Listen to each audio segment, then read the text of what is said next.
Hello and welcome to this week's edition of the Set Piece Podcast. Myself, Robert Grieve, as ever, Mr. Bill Leckie. The first podcast of the new year. Yes. 2026, Bill, and already It's bonkers. it's off its nuts. Martin was back at Celtic. Wilfried Nancy has been shown the door. We've got a new manager at Kilmarnock. Aberdeen are looking for a new manager after Jimmy Tilleen was shown the door there at Pittodrie. What is going on? It's a season that just continues to absolutely be bonkers. Absolutely. You know, yesterday was so boring because nothing happened. For the first time in about a year, nobody gets sacked.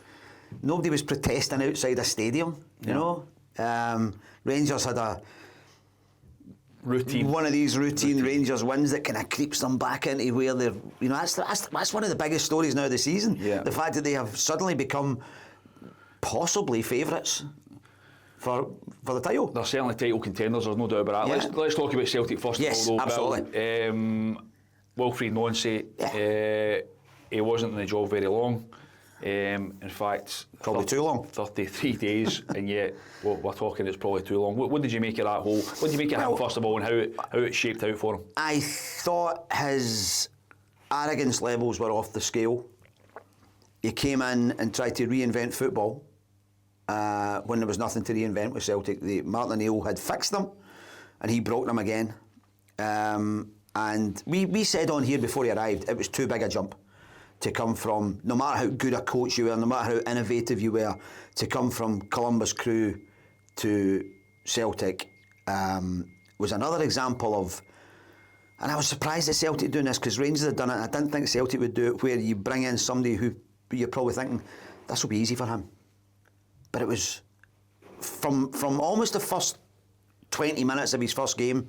Celtic played well against Hearts for 20 minutes, and then everything started going. And as soon as it went wrong, it never went right again. And I was actually, I'm not surprised. You wouldn't have said he'd have gone any quicker than 33 days, but he couldn't survive after the Old Firm game at the weekend. And also, as has happened now with Enzo Maresca and Ruben Amorim, his meltdown, press conference you were at last Friday, I think you captured it perfectly in your stuff the next day when you said it was the beginning and the end. When you start ranting and doing the old swivel-eyed thing, you're done. Yeah, I wrote about when managers start asking for time, then their time's up. Their time's up. Yeah. You know, it's like the managers never ask for time in their first day in the job.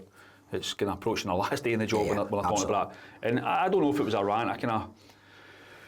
He obviously was a cry for help. Yeah, but it was like he kind of built up towards it, you know. Yeah. He was almost kind of, it was one of those like quiz show games when you answer the last question. You know what I mean? The next question he asked the last answer. So, and it was as if a lot of stuff had been building up in him, and it all started coming out, and it was almost as if he was arguing with himself about where he was, and maybe he was thinking, why am I here? I got the impression very early on that I think he realised the job was too big. Yeah. I think he realised, and I don't know if you've said it and you wrote about it a few times about arrogance. I don't know if it was an arrogance. I just thought it was a misunderstanding of the job. You know, he didn't seem to grasp the job. I think as well, I'm led to believe as well, the way kind of maybe he kind of handled things behind the scenes wasn't the way a Celtic manager should handle things. The way he spoke to players, the way he kind of the way he kind of conducted himself. I just think it was very clear very early on from what we were hearing, from what I was hearing, that it was going to end this way. You know, I think crucially, Bill, one thing I will say, Callum McGregor has not said a word. No.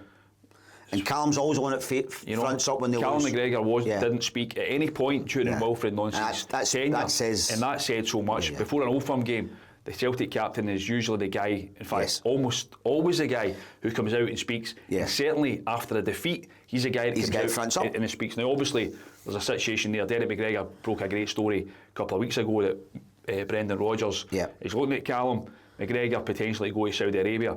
I think that's part of it as well, and I think that's certainly one to watch. Yeah, absolutely. My understanding is that's absolutely one to watch. Celtic fans won't want to hear that, but that's certainly one that isn't going to go away. Do you think it dilutes the chances of him going, the fact that Martin O'Neill's back in? That's what I was going to say. I think had Wilfried Nancy been there for the next few weeks, and that was to be something that progressed, then I don't think there's any doubt whatsoever that would have influence in Callum McGregor's decision on what happens next. The fact that Martin Neil's back in there, I think there'll be a feel-good factor back to Celtic almost immediately, and I think that could influence things, albeit I still think it's one to watch.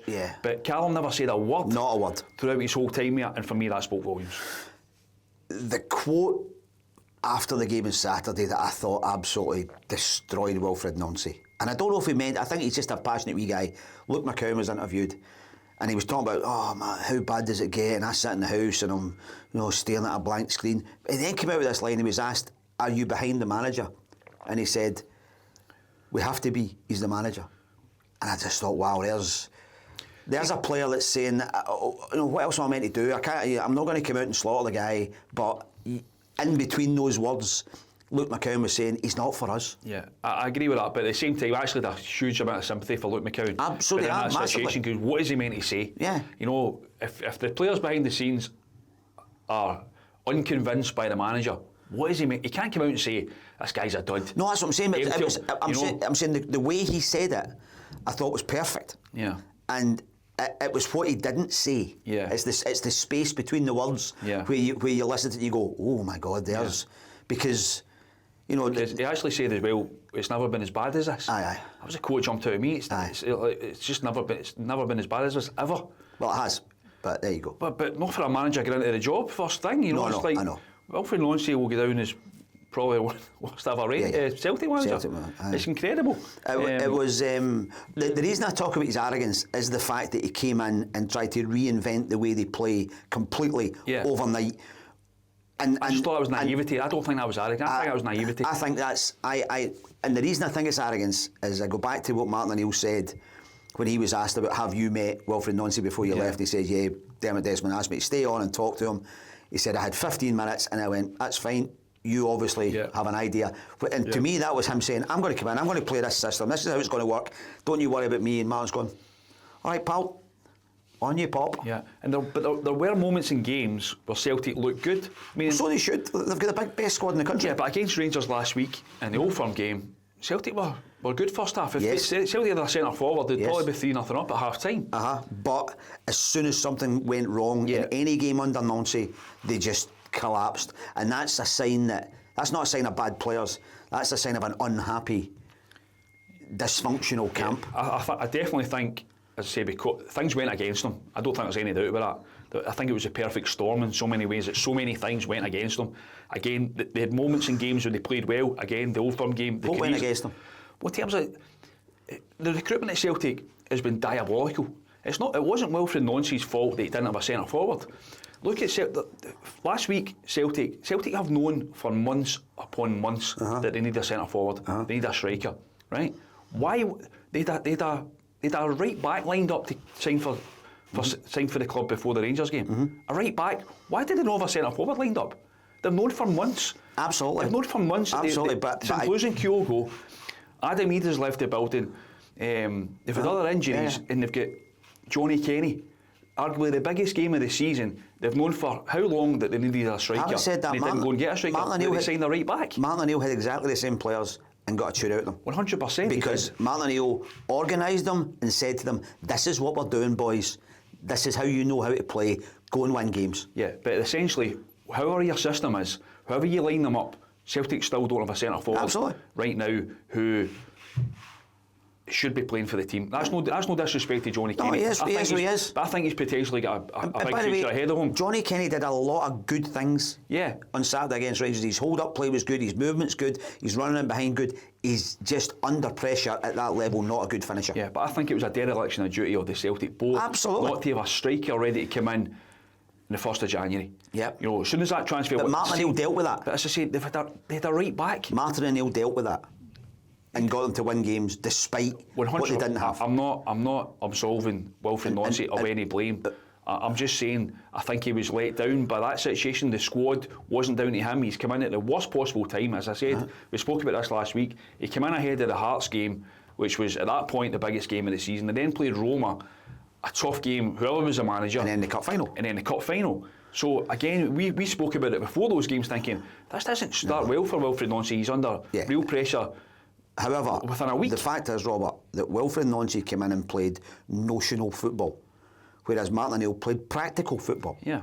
And that's the difference. It's the same as Russell Martin at Rangers. You can't come in with a theory about football and just get everybody to buy into it. Yeah. I don't think there's any doubt, but I agree with that. Practice and practicalities is what wins you games. And he made the mistake on basically in his first day by saying, do you know, it's not all about winning and losing. Yeah. You just go, you cannot. Somebody's got to tell him you can't say that. He definitely didn't help himself in his press conferences. There's no doubt about that. He was good for us, to be fair. It was, and I mentioned this a couple of weeks ago. I kind of liked the guy. Yeah. I kind of enjoyed speaking to him, and at a real, even at just a human level, someone's come over from an adopted country to start a new job. He's thrust into it, and it very quickly goes from bad to worse. Yeah. Just looking at the guy, he looked broken within weeks. I mean, when he trudged up the touchline at Tannadice after game 4, I think it was. They're howling at him. You're thinking... That was the night the fans turned against him. Yeah. They were singing Martin O'Neill's name even at that point. But on Saturday, when the game finished, Danny Rowe came across and hugged him, and he said something to Wilfried Nancy in his ear, you know, probably along the, don't worry mate, it'll be all right soon, you know, you'll be out your misery soon. And then Nancy just turned and walked up the tunnel, and you went, he's done, he's gone. Yeah. But I'd say, purely on a human level, you gotta just, guys come over here with his family, you know, it's a really tough one to take, and I mean, he lasted, I mean, Martin O'Neill was longer in the job. 37 days to get him in the door, 33 days to get him out the door. Yeah. So it was, and also Paul Tisdale goes at the same time, which had to happen. I mean, I think the guy who's probably lucky to still be there is probably Michael Nicholson, who's not covered himself in glory throughout all this, as the guy who's meant to be doing the deals, and he's still there. Whether that's the case for the long term, I don't know. You wonder if that's maybe something that's coming down the road at some point, but I don't think there's any doubt with that. I think Paul Tisdale 100% had to go at the same time. I think that was crucial. As I say, the recruitment has been appalling. That's been the crux of the angst from the supporters towards the board, is because of the recruitment and the lack of spending, and that's been down to a guy who, as you wrote the other day, was literally asleep at the wheel, or it appeared so. Sitting in. Isn't it incredible though how uncannily alike the situations that Rangers and Celtic have been? They both bring in this guy with a fantasy football idea of playing, who says it's not all about winning and losing. The players forget how to play. The fans go daft. The sporting director gets emptied at Rangers. The chief executive gets emptied as well. It hasn't happened to Celtic yet. It's remarkable that both of them have made exactly the same mistakes with the experience in football they have. Yeah. But I mean, Celtic now, they're obviously going to have to find a recruitment process in the next few weeks that works, that improves the squad. They're doing it without a head of recruitment. Martin O'Neill, Sean Maloney, I think is going to have a huge say in what happens in the next few weeks. And maybe that's better when you look at how badly they've recruited. You know, it can't be much worse. No. But I think it's fair to say, for me, Celtic under Wilfried Nancy weren't going to win the league. No. And I think had they kicked the can down the road for another few weeks, it was only going to make things, because at the end of January they play Hearts again, so much worse. So I think making that decision, you're talking about who's favourites for the title now. Yeah. I think it's back as Celtic. I think Celtic making that decision to sack Wilfried Nancy has turned things, and I think, albeit Hearts, all eyes are on them right now. Yeah. I think, if you ask me right now, I think Celtic are favourites to win the league. Celtic should win the league with the players they have. Hearts would be our equivalent of Leicester City winning the league, which would be incredible. For anybody that's a neutral, would be incredible. Yeah. Right? Rangers, from where they were, is Danny Rowe's, the job he's doing with what he has is remarkable. Yeah. And they've just crept along 1-0, 2-1, 2-0, nothing very exciting. Nobody's going home, you know, all right, we're lighting off fireworks on Saturday, but because they're beating Celtic. But generally they're beating St Mirren and Motherwell and Aberdeen, and it's all kind of, it's another game, and it's just getting them closer and closer and closer. Yeah. And they have been. He has been the model of how you turn a crisis round. You just don't shout and bawl about it. You don't go moaning about the board or about who's recruited wrongly. You maybe do that internally, but to the outside world, you just say, "I'm picking a team. I'm winning games. Leave us alone." And he's been brilliant. Yeah, I think Danny Rowe's played a blinder. Yeah. I have to say, I think he's ticked every box since he's come in. Listen, Rangers, and we've mentioned this before, have not been blowing teams away. No. They haven't been a dynamic football team. I mean, last night they played Aberdeen at home. Yeah. They won convincingly, but I watched it from home, and half an hour to go, thousands of fans. Because it's done. Gone. Now, listen, it was freezing. It's freezing cold, so I'm not going to criticise any. You're 2-0 up against Aberdeen, you're going up the road. For up the road, it was freezing, the conditions are appalling. But for me, had Rangers been blowing Aberdeen away and looking as though they're going to score goal after goal, I don't think those fans leave. No. So I think there's an understanding there. There's signs there that they're doing what they have to do. Exactly. But you know what I thought was on Saturday? Right, Celtic, I thought in the first half against Rangers were excellent. It was like watching old Celtic. The way they moved the ball, they should have scored 3 or 4 goals. They didn't, right? They've got the 1 goal. The way Danny Rowe made a substitution, tweaked a couple of things, changed the entire game, and Celtic couldn't cope. And that's what Wilfried Nancy didn't have. He didn't have a plan B. Talk about, and he's not having a plan B. But Wilfried Nancy would just say, no, we'll just keep doing what we're doing. And suddenly Rangers are pushing the Celtic fullbacks back the way and not letting Callum McGregor getting on the ball the way he was. Yeah. I thought Danny Rowe at that half-time interval played in it, probably a season-changing half-time talk. They kind of Celtic suddenly had, from a back 3, it very quickly moved to a back 5 and they couldn't go up the pitch. And Rangers, Diomande coming on at half-time was a big change because there was a better screen in front of the defence, and Celtic, Rangers were far more compact and were able to build the game from there. As we both always said right from the start, what a signing Chermiti is. Well, he's looking a player. He's looking a player now. I mean, it helps when the centre-half actually runs away from you when you're charging through on goal, as Austin Trusty did. Don't you think, though, you saw him last night when he was substituted last night against Aberdeen, and he kind of went off at the far side and he kind of walked round and the fans are applauding him, and he's kind of beating his chest and he's waving back to him and stuff. He's clearly, listen, he's got a bit about him. You can tell when you speak to him, he's got a bit about him, right? But confidence is such a huge thing, Bill. It's certainly, especially for centre forwards, certainly for strikers, and he's getting those goals, he's giving them a bit of confidence again. And the fact the fans are actually knowing he's back and are actually... The boy went 2.5 years without scoring a goal, having been bought for 14 million quid and then sold for another 8 million quid.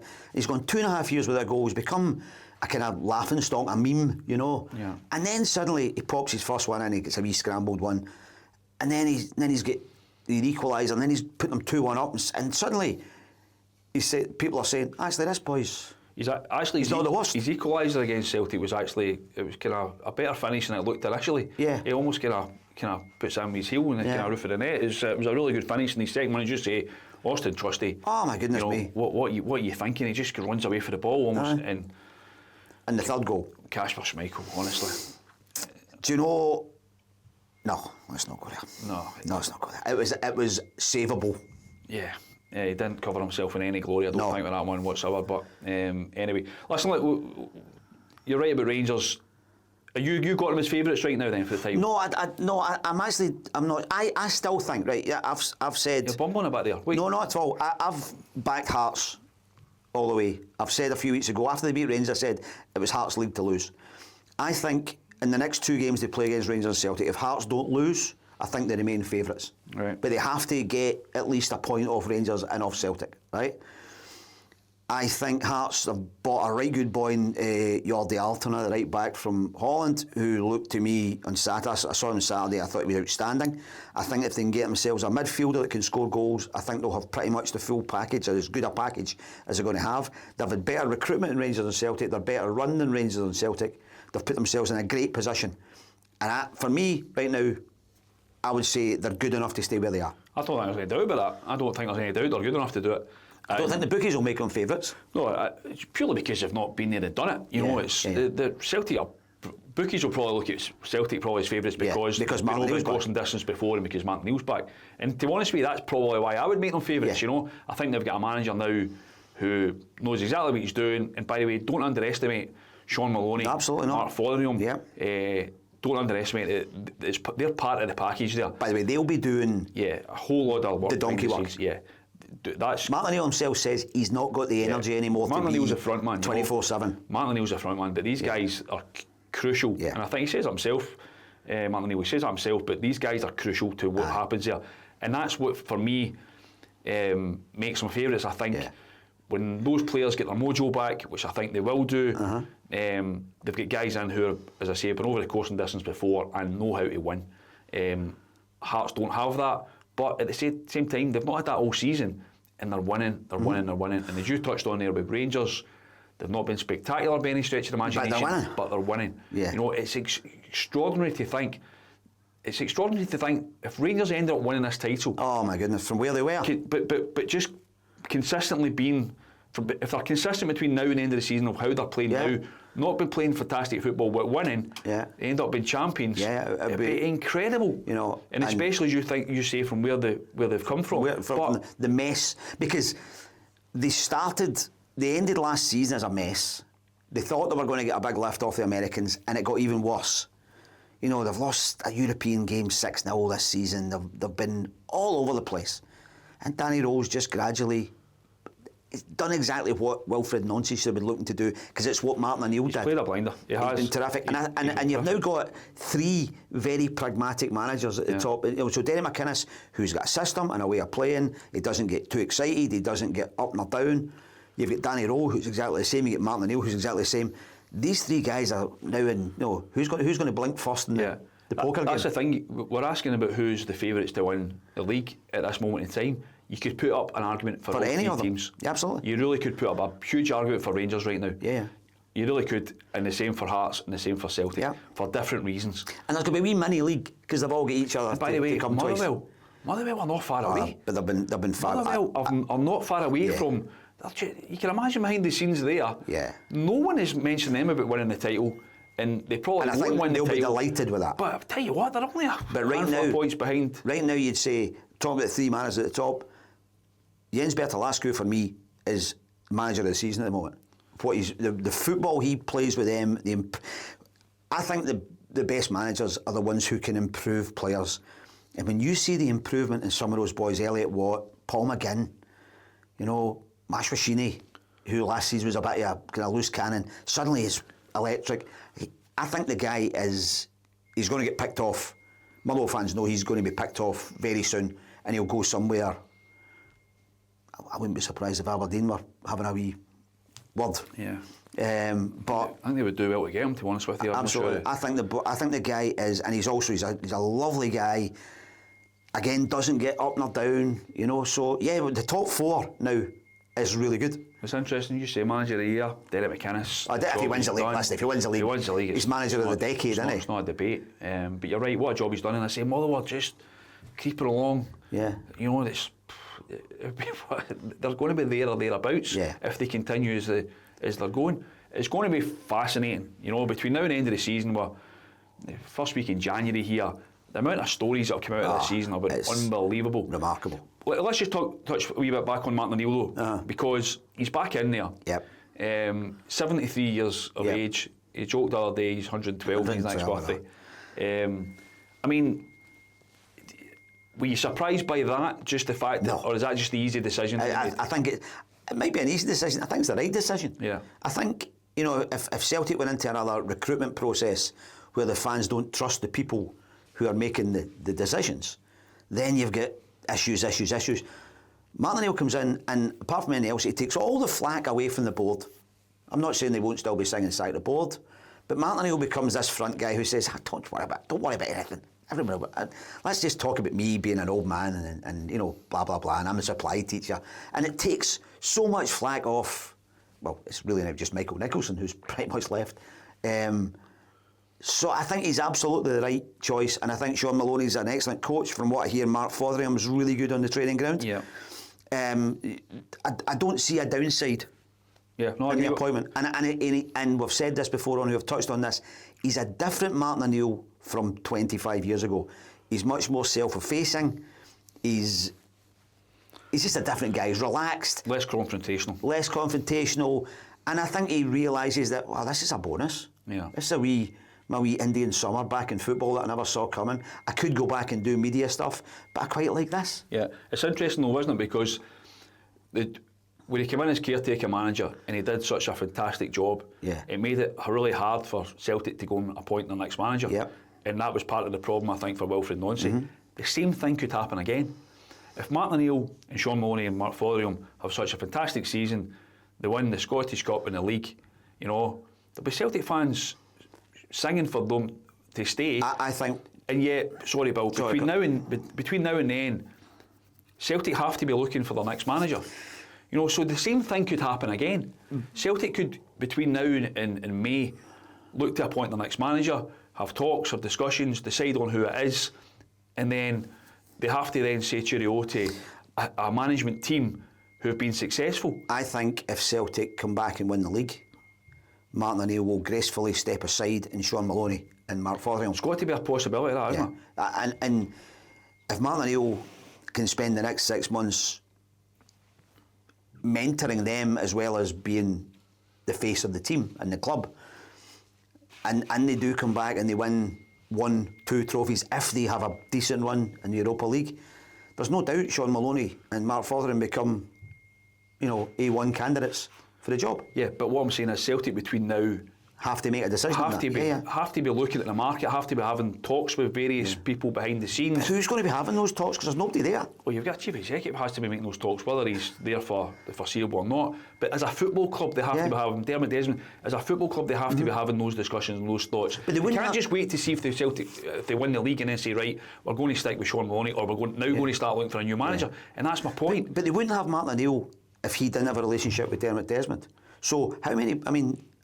And I think they would rely on Dermot Desmond to use his clout to get someone in, because I don't see anybody else in there whose credibility still stands up. They've lost Peter Lawwell, who is the guy who knew everything and everybody at Celtic, and they've let him go out the door.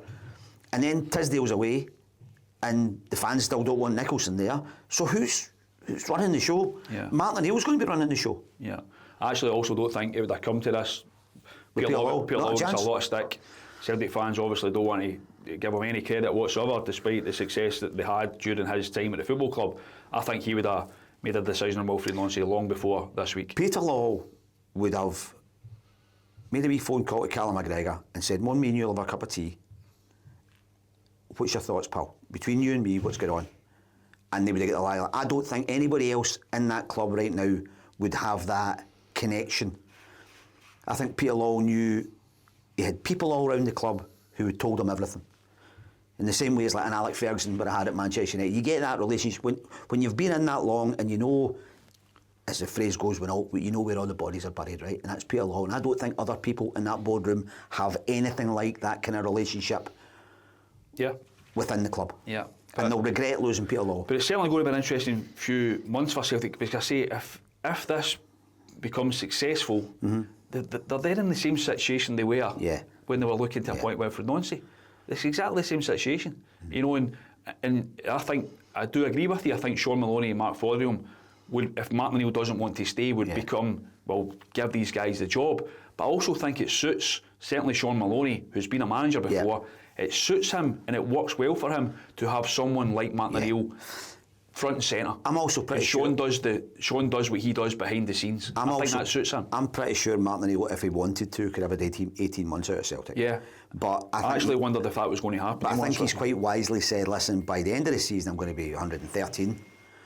I don't know if I'm the guy to carry on for another year doing this, jumping up and down from London and all that. So you'll know by then, you'll know well before then whether this is working. And if it's working, then Sean Maloney will take over. Interesting times ahead. What about, as I say, there's been so much else going on at other clubs. Aberdeen, let's talk about Aberdeen. Yeah. And by the way, fair play to every single one of the Aberdeen fans who got themselves to Ibrox last night. The conditions to get from the northeast. Well, they've just declared a state of emergency up there just now with the snow. To get from the northeast. Who would have believed snow in Aberdeen in January? I mean, come Glasgow, on. And there was thousands of them there. Yeah. Fair play to everyone. I hope everyone was home safe and well. And they didn't see much. They didn't see very much. That's what I was going to say. You didn't get much for their journey. No. What's going on at Aberdeen right now, from your point of view, Bill? We've obviously got Peter Leven's going in there. He says he wants a job. He's kind of thrown his hat into the ring for that one. He'd be the easy choice until the end of the season, if they think the season's kind of gone and they need to reset. They've got a director of football there. Who was on the? What's he doing on the bench? He's on the bench. What is he doing on the bench? Luke's fanning steel. What are you doing on the bench? It's not your place. Yeah, I must admit I was really surprised to see that myself. It was freezing right enough. Maybe he was looking for some penguins. He was, aye. Maybe he was looking for some penguins behind the dugout or something, I don't know. Yeah, I found that strange. He's obviously going to have a huge say in what happens next. It looks very much like it. He seems to be the man who's got Dave Cormack's ear. Yeah. Also Alan Burrow's there as well, Chief Executive. They'll be listening to him in terms of what happens next. Yep. But that's a huge decision. Jimmy Tilleen, I think we kind of saw it coming. I certainly saw it coming. I thought I think most it's the right people decision. did. Yeah. He obviously had the success of lifting the Scottish Cup Yeah. at the end of last season. Brilliant. That remains there forevermore. But it just ran its course, didn't it? Yeah, there's you can't take anything away from somebody who wins you a cup, right?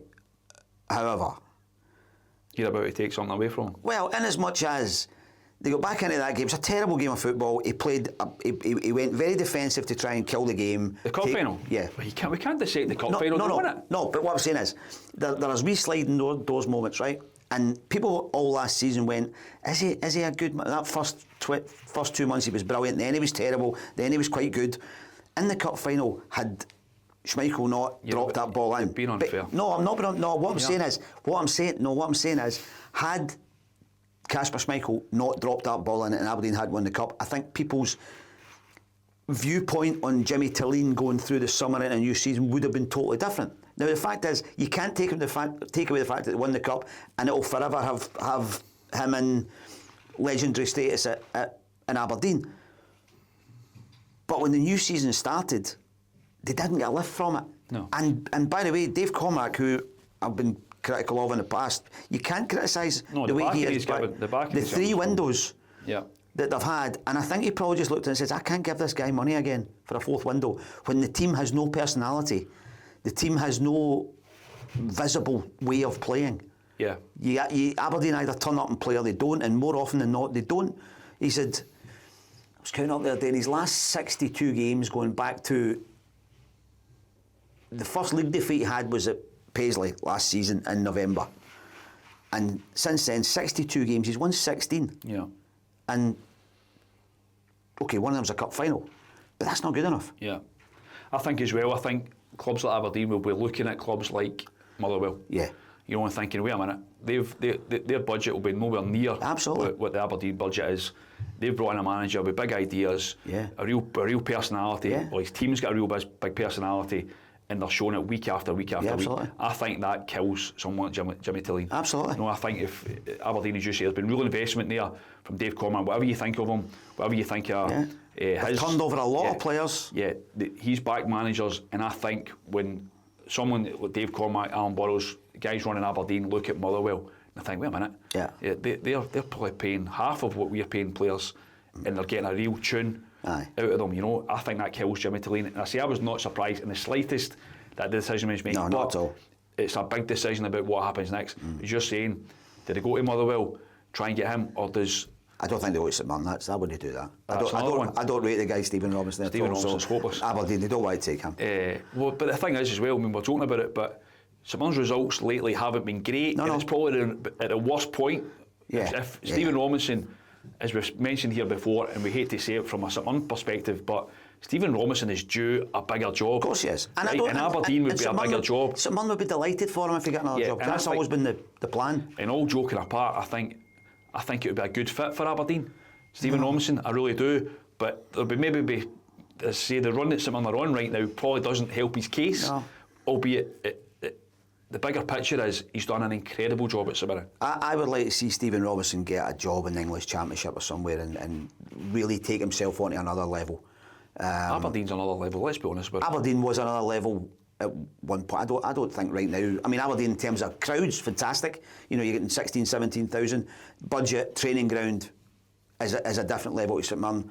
But I don't know. It's another level, Bill. It would be another level in terms of what he gets paid. It would be another level in terms of the budget he would have to work with. Yeah, absolutely. The quality of player. Well, no, from his point just the size of the club. Yes, absolutely. Level. Absolutely, I get you in that. You know, you're talking about Aberdeen will be looking at Motherwell. I think the club Aberdeen will be looking at its Hearts and saying, why are we not up there? We had that last season and we couldn't. We had 2 months of it and we thought, well, the bee's knees, and then it all fell apart. And Hearts have done consistently they've done it right, and I think Dave Cormack will be looking and saying, we should be doing that. Yeah, I think that's, as I say, that's part of the problem. Motherwell, certainly Hearts, without doubt, Hearts will be looking at them, albeit they've got a structure behind the scenes there, which is helping them. It's just part of their kind of future, what's coming next. But yeah, 100%. But that's what but that in a way, that should raise the standard of Scottish football. When you get teams like Motherwell and Hearts who are pushing and striving, St Mirren winning the cup, striving to be better, that raises the standard. Absolutely. That's a good thing. Yeah, it's a very good thing. That's a good thing. And if Aberdeen are lagging behind, essentially, which they are doing, the size of the club, the size of the budget, the resources that football club has, if they're lagging behind, then something has to give. There's no way Aberdeen should be bottom half of the table. No way, nowhere near it. But yeah, I think Saturday at Falkirk was obviously the straw that broke Jimmy Talib's back. They've lost again, and again they've lost. He then comes out. You were talking about Nancy, the beginning and the end with his chat on last Friday. I thought Jimmy Talib, when he came out and we talked about the players needing to drop their egos and look in the mirror, and you're thinking, right, there's a disconnect here. This isn't, because these are his players. This isn't players he's inherited. This is players that he has brought in and turned over. Yeah. They're very much his, and it hasn't worked. And I'm sure he'll come back into football and do well somewhere else.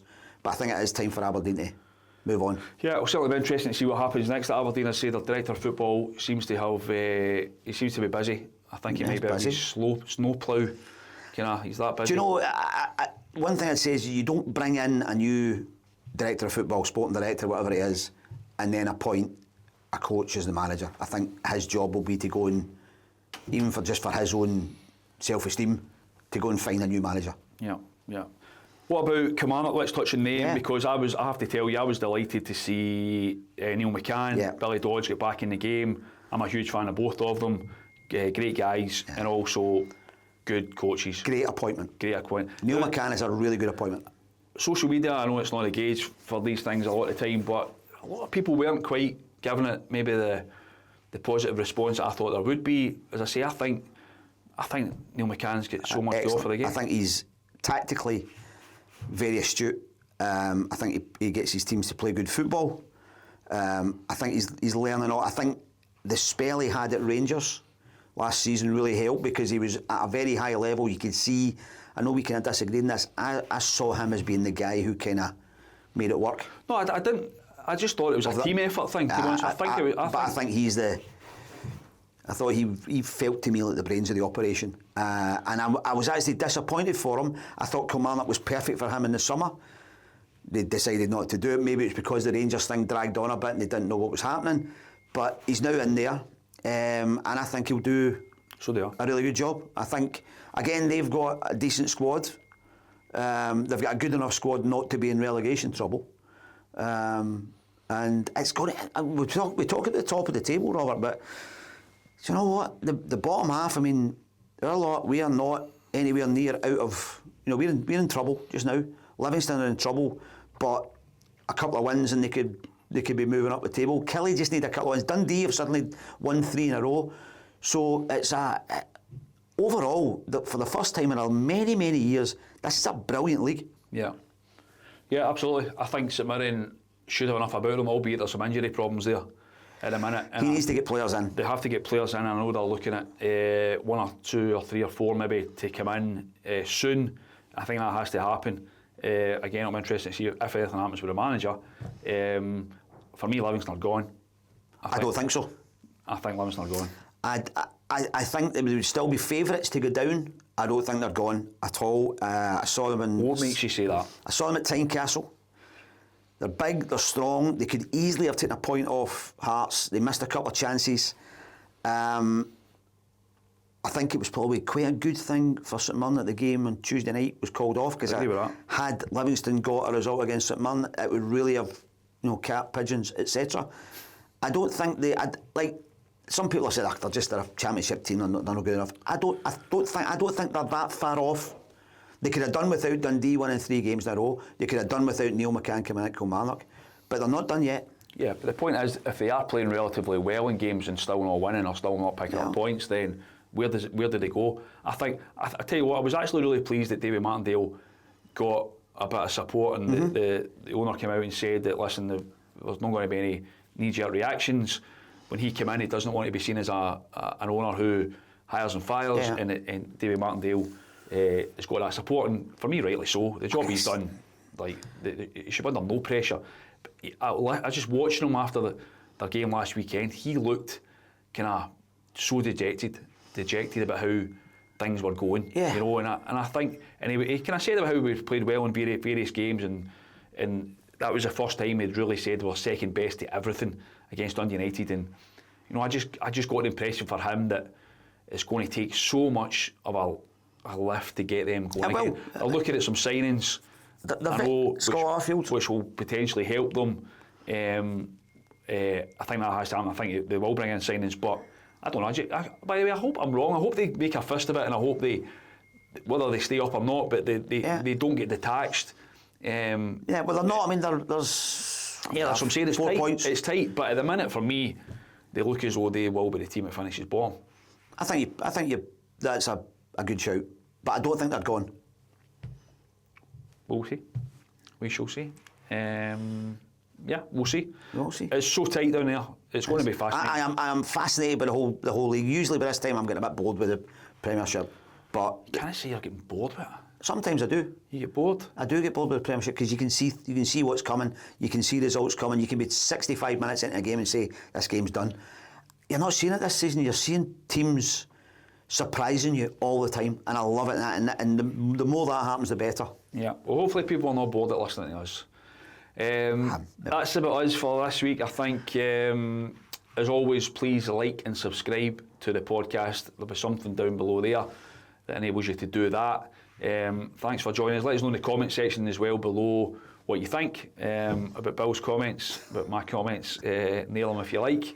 Let us know, and we'll have a look at that. Thanks for joining us. We'll catch up with you next week. Bye bye.